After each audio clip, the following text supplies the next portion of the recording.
It all started with something so innocent, so trivial, that I could hardly believe it would lead to my entire world crumbling around me. I was in the kitchen, preparing dinner, when I heard Alex call from the living room.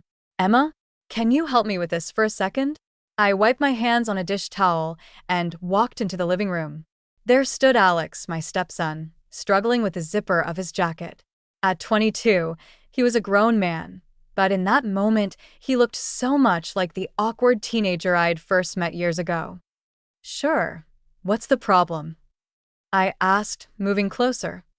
"This stupid zipper is stuck. I can't get it to budge," he said, frustration evident in his voice. I reached out, my fingers brushing against his as I took hold of the zipper. "Let me see," I murmured, focusing on the task at hand. I tugged gently, trying to free the caught fabric. "Still stuck," I said, leaning in closer to get a better look.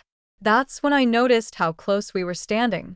I could feel the warmth radiating from his body, smell the faint scent of his cologne. My heart skipped a beat, and I quickly stepped back, clearing my throat. "There, I think I got it," I said, my voice sounding strangely breathless to my own ears. Alex looked up, his eyes meeting mine. For a moment, neither of us moved. There was a tension in the air, something unspoken that made my skin tingle.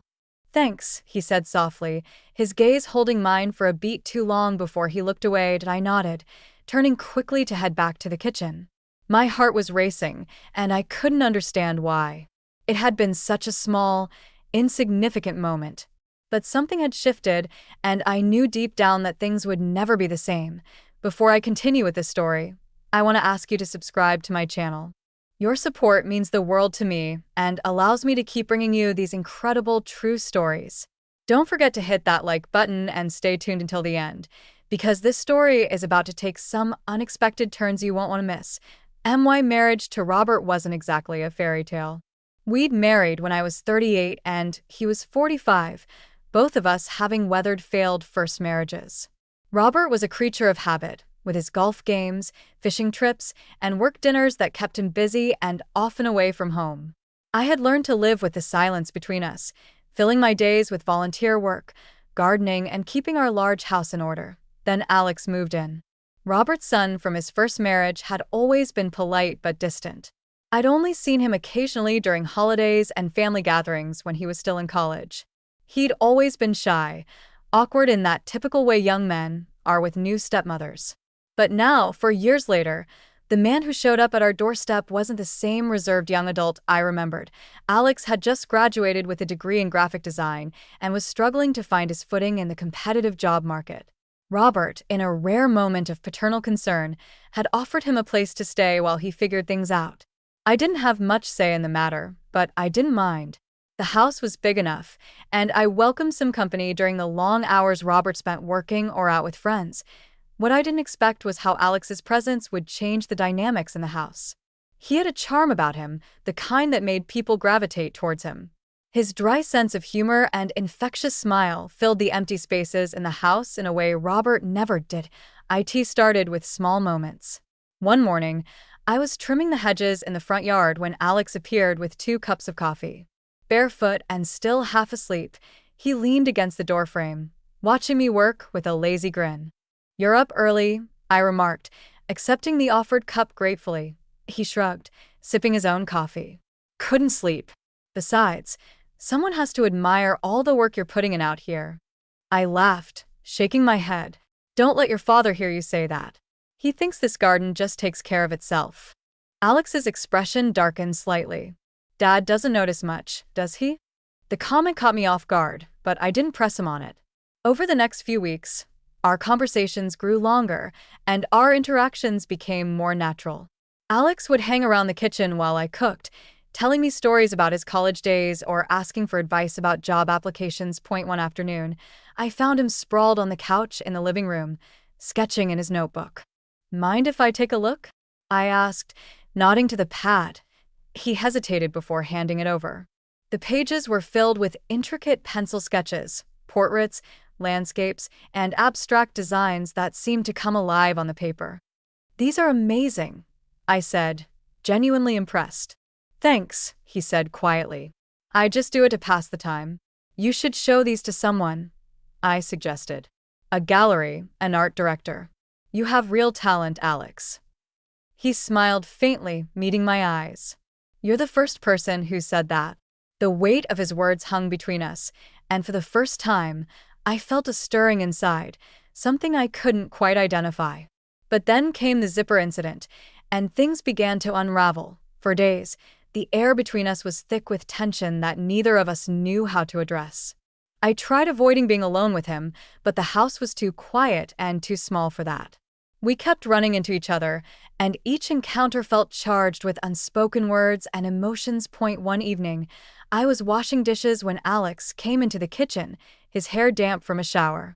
Emma, he said softly. I turned, my heart racing at the sound of my name. Yes.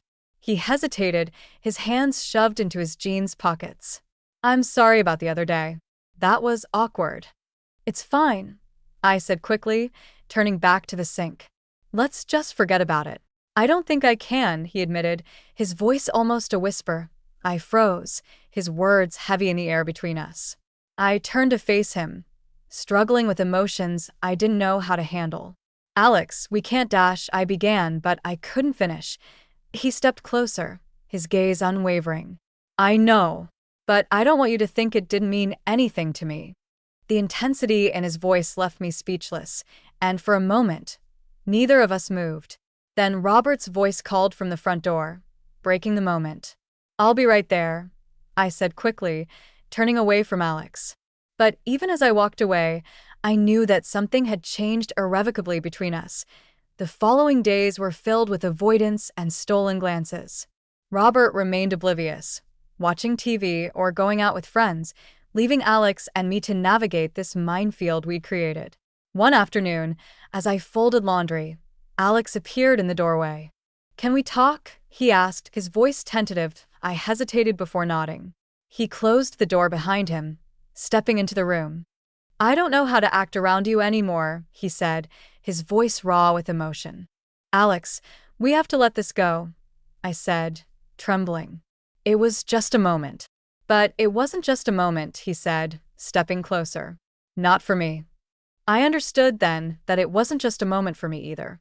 That night, Alex kissed me. It wasn't planned, but it happened. Later, as I pulled back, I told him this couldn't happen again. He nodded, but his eyes said he didn't believe it. And neither did I.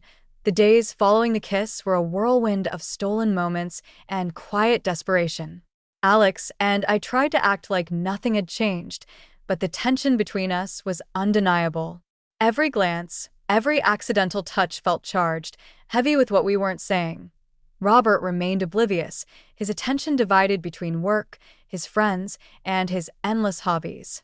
But no matter how distracted he was, I couldn't shake the feeling that we were playing with fire. The second time it happened, it was in the garden. I had spent the morning tending to the roses, the warm sun beating down on my back, when Alex appeared behind me. You're always out here, he said, his voice cutting through the stillness.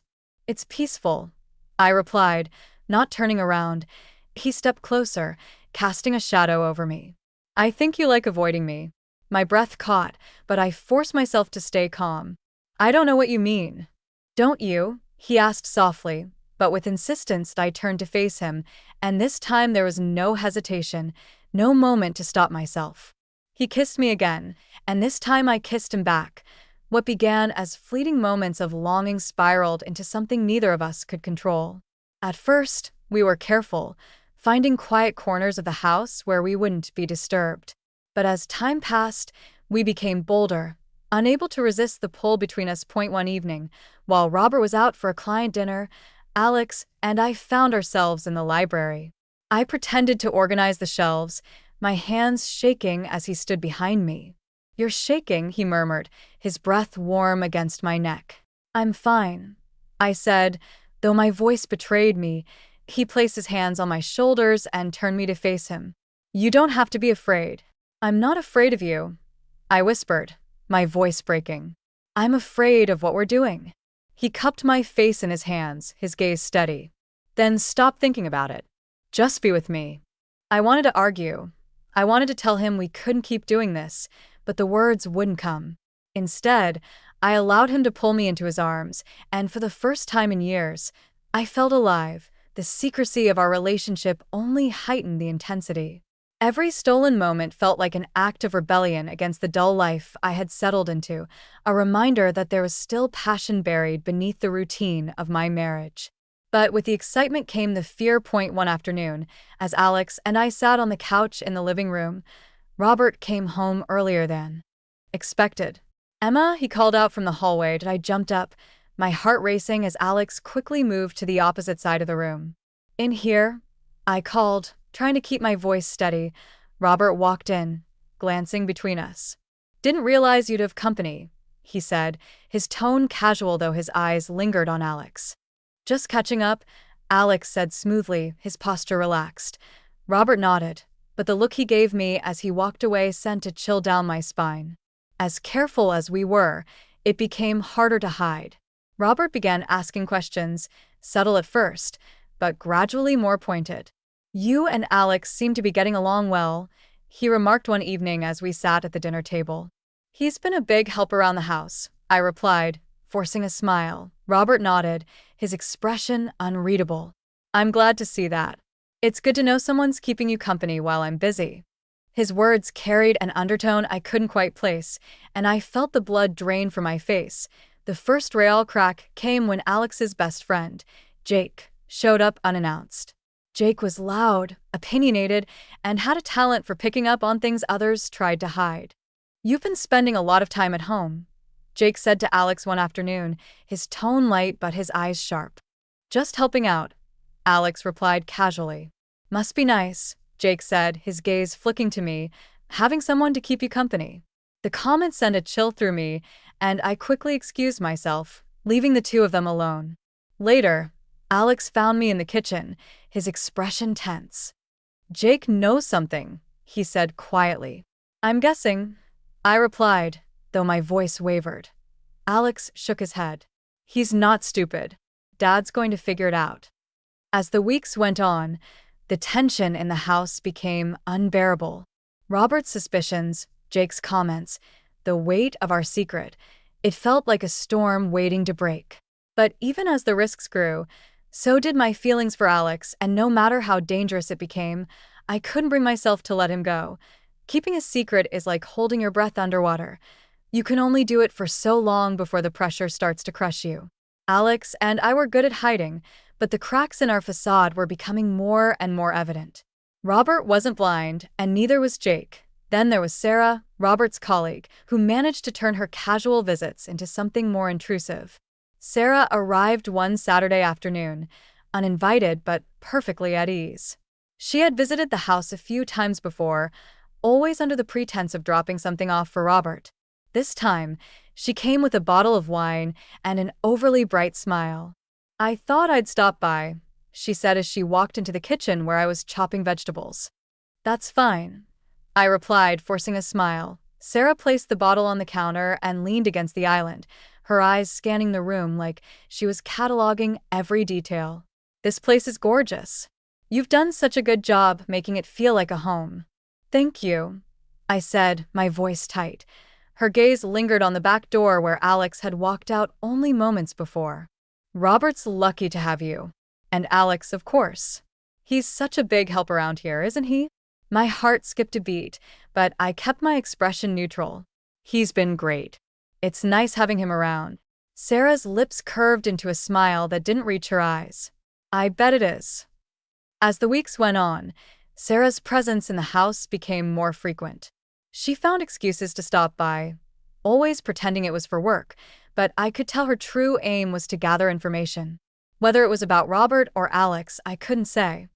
"You know," she said one afternoon as we sat in the living room, "Robert doesn't talk much about his personal life, but I get the sense that things haven't been perfect between you two."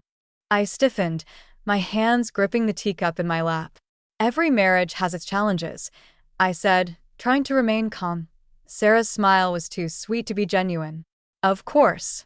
But I'm sure it helps having Alex around. He seems attentive." The implication was clear, and I felt panic rising in my chest. Then there was Jake. Alex's best friend had always been blunt to the point of rudeness, But now his comments were sharper, more pointed. "You've been spending a lot of time with Emma," Jake said one evening as he and Alex sat on the patio, beers in hand. Alex shrugged, keeping his tone casual. "She's my stepmom. Of course we're going to talk." "Yeah, but it's not just that, is it?" Jake pressed, his eyes piercing. Alex's grip on his bottle tightened. "What are you trying to say?" "I'm saying you're acting weird," Jake replied. "And I think it's not just because of the job stuff. There's something else going on, and I think it involves her." Alex stood abruptly, his chair scraping against the stone. "You don't know what you're talking about." Jake's eyes narrowed. "Don't I?" The tension in the house grew unbearable. Every interaction with Robert felt like walking a tightrope.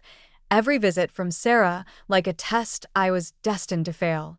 Alex, too, was becoming bolder, his frustration with our secrecy growing. One evening, as we sat in the library, he turned to me, his expression hard.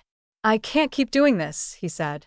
"Alex, we have to be careful," I replied, my voice trembling. "Careful isn't enough," he shot back. "Jake's suspicious, Sarah's sniffing around, and Dad's not as clueless as you think." I looked away, tears pricking at my eyes. "What are you suggesting?" "That we stop." Alex moved closer, his voice softening. "You know I can't do that. But we need to figure out what we're going to do because this isn't sustainable." The breaking point came during a dinner party Robert insisted on hosting. Sarah was there, of course, along with a few of Robert's colleagues. Jake showed up too, his invitation courtesy of Alex. The evening started out innocently enough. Polite conversation, laughter, the clinking of wine glasses. But as the night wore on, the atmosphere shifted. "So, Emma," Sarah said, her voice cutting through the chatter, "how do you keep yourself occupied with Robert gone so often?" I froze, her question dripping with implication. "The usual things," I replied. As I stood there with Ethan, the weight of our situation pressing down on us, I knew we had reached a critical point. There was no turning back now. "What do you suggest we do?" I asked, my voice barely above a whisper. Ethan's eyes met mine, determination burning in them. "We tell Michael the truth ourselves. Before Claire can twist it." The thought sent a chill through me, but I knew he was right. We couldn't let Claire control the narrative any longer. That evening, with trembling hands, I called Michael and asked him to come home early. When he arrived, his face etched with concern, I knew the moment had come.